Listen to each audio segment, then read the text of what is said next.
The FIVEaa Sports Show. Stephen Rowe and Mark Bickley. Weekday afternoons from 4 on Adelaide's FIVEaa. Port Adelaide coach Ken Hinkley joins us. Big week of footy, Ken. Welcome, and yeah, boy, it's arrived, and I bet you're probably pretty relieved actually that we're here. Yeah, I am, and thanks for having me again. It's fantastic this time of year to come in and say hello, and look forward to a season with optimism, and look forward to what's going to be happening in the next 22 or 3 weeks. It's an exciting day. You announced some debutants. We'll get to that a little bit later. First of all, though, can we just wrap up what's been a pretty busy pre-season for you? A lot of new players, a lot of new coaches. Are you happy with the integration, how that's gone, and the way the pre-season's panned out for you? Yeah, we are, Bix. We've spent a lot of time in that space, clearly, because we have got a lot of new people at our football club, as you said, not just players, as coaches as well. And it's certainly worthwhile spending time getting to know each other. We did a fair bit of that before Christmas. We went to Noosa on a camp, and we spent a lot of time there, learning a little bit about each other and the new people at our football club. But there's 22, I think, new players in 2 seasons. There's some new coaches. There's a fair bit of newness about what we're doing. I'll start with a lot of what the listeners have said, and it was my number one question. When you get to this time of the year, you have a whole pre-season, you get to fix what you didn't quite get right in the last year. Where do you think the most improvement will come from, and what are you most happy with in your pre-season going into round one that you had to get right? Yeah, well, I think if we look at the JLT as an example, we'd look at our scoring and we'd say we've made some improvements. We've played against 2 good sides who are being tipped to be probably the top 2 or 3 sides in Adelaide, and we were within 4 or 5 points with a couple of minutes to go, and then we played North Melbourne, who's recruited really well, and everyone's pumping them up, and we've been able to score heavily against both those sides. So we think there's some positives in that, and if we said at the start of the season we wanted to show by the end of pre-season that we were going to be able to score a bit freer, we've certainly been able to achieve that. Defending turnovers is one thing that you had to get right, getting the ball inside 50 with a lot better connection. You're confident you can do those too? Oh, look, we've shown in this small sample that we've certainly improved in that area. We've still got some room to go. There's no doubt about that. We've got some people still not in the side as well. So, we think that will all help us in the long run. But we're pretty confident that we've worked hard on the areas that we needed to. Excellent. So, what is your number one concern going into round one of this season? The opposition. Yeah, and that's a fair one. That's a good response, actually. I didn't expect that, but you're right. And they're going to put some real heat against you. So okay, well, let's put it here then. That new style or game style or whatever you want to call it, I mean, some people call it a playbook. Are you confident that can stand up against fierce finals-like pressure? Yeah, well, look, we certainly are, but we're about to find out, aren't we? Because we've had a pre-season where you do it against yourself all bar for a couple of weeks. Now, we've had the extra under-23 game against the Crows as well, so we've had a little bit of a look at it. We expect that it's going to get tested at times. We expect it's not going to be perfect at times, but we do expect that it can stand up. It's interesting, having been an assistant for a little while, and you get to round one, there's always an element of doubt. Have we done the right thing over pre-season? Have we done enough? Is it going to stand up? You've been in the caper at a much higher level and for much longer. How confident are you? Do you really know that it's going to be okay, or is there still some doubt within your head? No, I'm really confident, Bix, that what we've done is, I've said this a number of times now, and because it's been a long period of time, the pre-season, where I've said a lot about what we've done and the changes we've made, how I believe brave that we've been to make the changes we have. I believe it's put us in a really healthy position, and everyone wants instant results. We all want instant results. We start the season off wanting to be a part of the finals at the end of the season. We believe and are comfortable enough to say that we think we can achieve that. What is your expectation for the year? Just that, I think, is that we can be a part of it when we set out the start of the year, every side does. We all set out to make finals first. We'd love to, I've said this last year, I reckon, when I sat in, we want to qualify as high as we possibly can. First and foremost, we need to make finals. We haven't done that last year.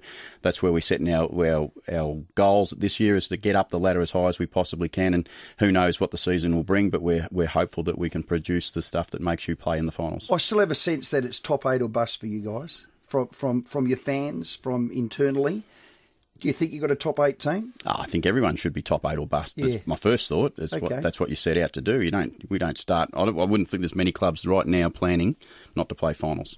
I think every club would be trying to do that, and I think our fans, Port Adelaide people, have always been, optimistic. They expect to make finals. They're optimistic, and they expect to make finals, and we expect to make finals with them. We hope that we all have a great season together. Yeah. The JLT, Adelaide had 130 marks, most of them uncontested. You had 140 in your second match.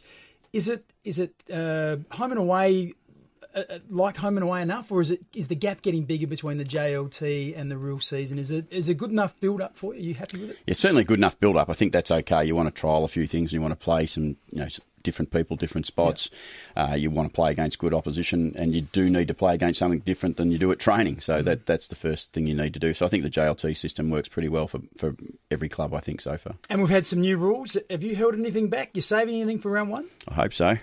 But we don't know. There was a right little grin there. We got all the cameras on here. You can pick that up. That's why it's great to have you in here. Have you had to, let go of the reins a tad? You got Scoey, Montgomery. We've worked with both those guys, Bass as well and Vossi. Very headstrong group you've got there. Have you had to let go a bit? Give us a little bit of the philosophy of inside the box. Yeah, no, look, let go is probably not so much the right word, but I trust my people. Yes. That's probably the word I'd like to use. I trust them and I let them do their jobs. I think I learnt that a long, long time ago. And that's the beauty of being 52 and in the game for a long time, is that you can't do everything and you're not an expert on everything. Yeah. You have to trust good quality people, and I know I've got good quality people and I absolutely trust them. Yeah. 3 of those 4 have coached their own team as well, which is invaluable. Ken, if you don't mind, just hang tight there. We're going to take a break. When we return, I want to talk about round 1. You've got some debutants. It's very exciting. Ken Hinkley live in the studio with Rowie and Bix. Robbie Gray's 200th. I want to start there. You've had the honour of coaching him. I love calling his footy and watching him. He is just one of the greats. Yeah, he's a star. And I think everyone, he's one of those well players. Done, fantastic. He's one of those players that opposition even like watching, I reckon, is when you're not playing them, because they're so good to watch. I mean, I'm a little bit like that with Eddie, I've got to be honest. Eddie Betts, he makes, because he torments us when we play them. But he averages 4 goals against. But when you watch him play other games, you think, God, he can do some amazing things. Well, I'm sure people say the same about Robbie Gray. Does some amazing things, and if we think back to last year in the show, he can kick 5 in one quarter. You go, there's a player that you just don't see very often. Well done, Robbie. A star. 6 new faces for round 1. Exciting and equally as scary as well. 6 new blokes in your team. Let's talk about them. Yeah, look, it's really exciting. I mean, 2 of the 2 more mature blokes obviously have played some good football at great clubs, and Scotty Lycett's coming fresh off a premiership, so he's really valuable for us. Bert's the same. They're both, Scotty played for the Magpies. Bert's was a Magpies supporter, so it's good to have them at our footy club. They've come from, as we said, great organisations, and we hope that and we know that they'll bring some great things to us. The 4 AFL debutants, Butters, Rosie, Dersma and Drew, you announced that today. Just give us a little insight. That must have been great for you to be able to tell someone that their dream's about to come true. Yeah, and we did it a little differently today. We told them as a group, because we've been working really hard in the space of bringing the boys together. And typically when you've got a debutant, there's maybe one. So you mic'd up, you walk around, you've got a camera and you're talking to them individually and everyone gets around. But this, on a day like today where you've got 6, and for their first game for the football club, and you got 4 first gamers. It was just incredibly exciting. It's one of the great parts of the job when you get to tell people that they're playing their first game. For those trivia buffs out there, when was the last time 4 debutants played and had a win? And actually, Port Adelaide played North Melbourne 2010. Mitch Banner, Cam Hitchcock, Andrew Moore, and Jackson Trengove. And Port Adelaide won by 14 points. Maybe History repeats itself, doesn't it? Just on that. Rowie said, in terms of a little bit scary, is there some trepidation? 4 players, I guess with debutants, you're not really sure what you're going to get. Was that a consideration at all?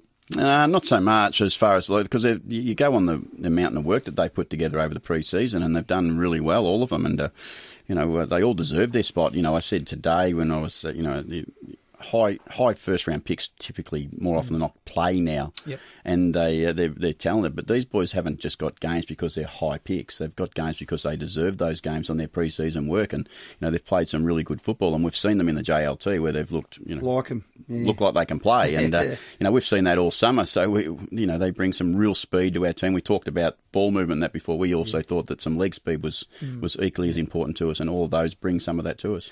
Great news for Paddy Ryder. He will play in the extra-large Stack-At. He clearly needs a medium. It looks a bit big, doesn't it? I thought he had a one brow. It just was. It's too big. I just want to sit here and say, Paddy will be listening, and I want to say how good it looked. Paddy. How good it looked. I mean, it looks really good. Yeah. So he's a lock. Oh, no, he's playing. He has to play, doesn't he? It's going to be disappointing. Ollie's out. Dixon's out. We'll get a guide on where they're at. Hammer Hartlett. Will he play for the Samford Maggies? Yes, he will. So he had a little bit of a tight hammy, didn't he? A little, what is it? Twingy. Couple of weeks ago. Yeah. And it was not much. There was very little in it because we come back from an ACL, you're going to have some little issues. And of course they are. Hammers is not dissimilar to most with that situation, but how exciting is it to have a player like that? I mean, Port Adelaide people watch, and talk about the types of players they love. He's one. And, we can't wait to get him back in the AFL side, but we actually have to do that with some patience. Yeah. The other one I want to ask about, Matty Broadbent. Now, that's an elite leg. Where's he at with his recovery? Talk about little hammies. He pinched one today. Oh, Matty! In a ground ball, but he won't play Friday night, but he'll play the week after. So it's just so he he's not quite sure he's done something, but we will be cautious because he's 18 months out. Yeah. Ken, before we let you go, we have some rapid-fire questions. It's called 99 Seconds with 99 Bikes. Time for 99 Seconds with Rowie and Bix. Thanks to 99 Bikes for Australia's biggest range. Prospect, Mile End, Marion, West Lakes, College Park and Modbury. Great team. Let's ride. I'll fire some questions at you. Just don't think. Just give us the quickest answer. If you could be any animal, what would you be and why? Greyhound. What's your favourite movie quote? Oh, show me the money. Yeah, that's good. What'd you have for breakfast this morning? I don't eat breakfast. Got a nickname? Yeah, Ken. Cricket or tennis? Oh, please, cricket. Yeah. Roger or Rafa? Please, Roger. Are you on social media, yes or no? I don't even know what it is. Okay. Good on you, Kenny. When you wear a suit, do you wear socks? Of course I do. Rich and ugly or poor and good looking? No, I'm ugly, so I'll just take the money as well. Early riser or night owl? No, early riser. On a scale of 1 to 10, how good a driver are you? 11.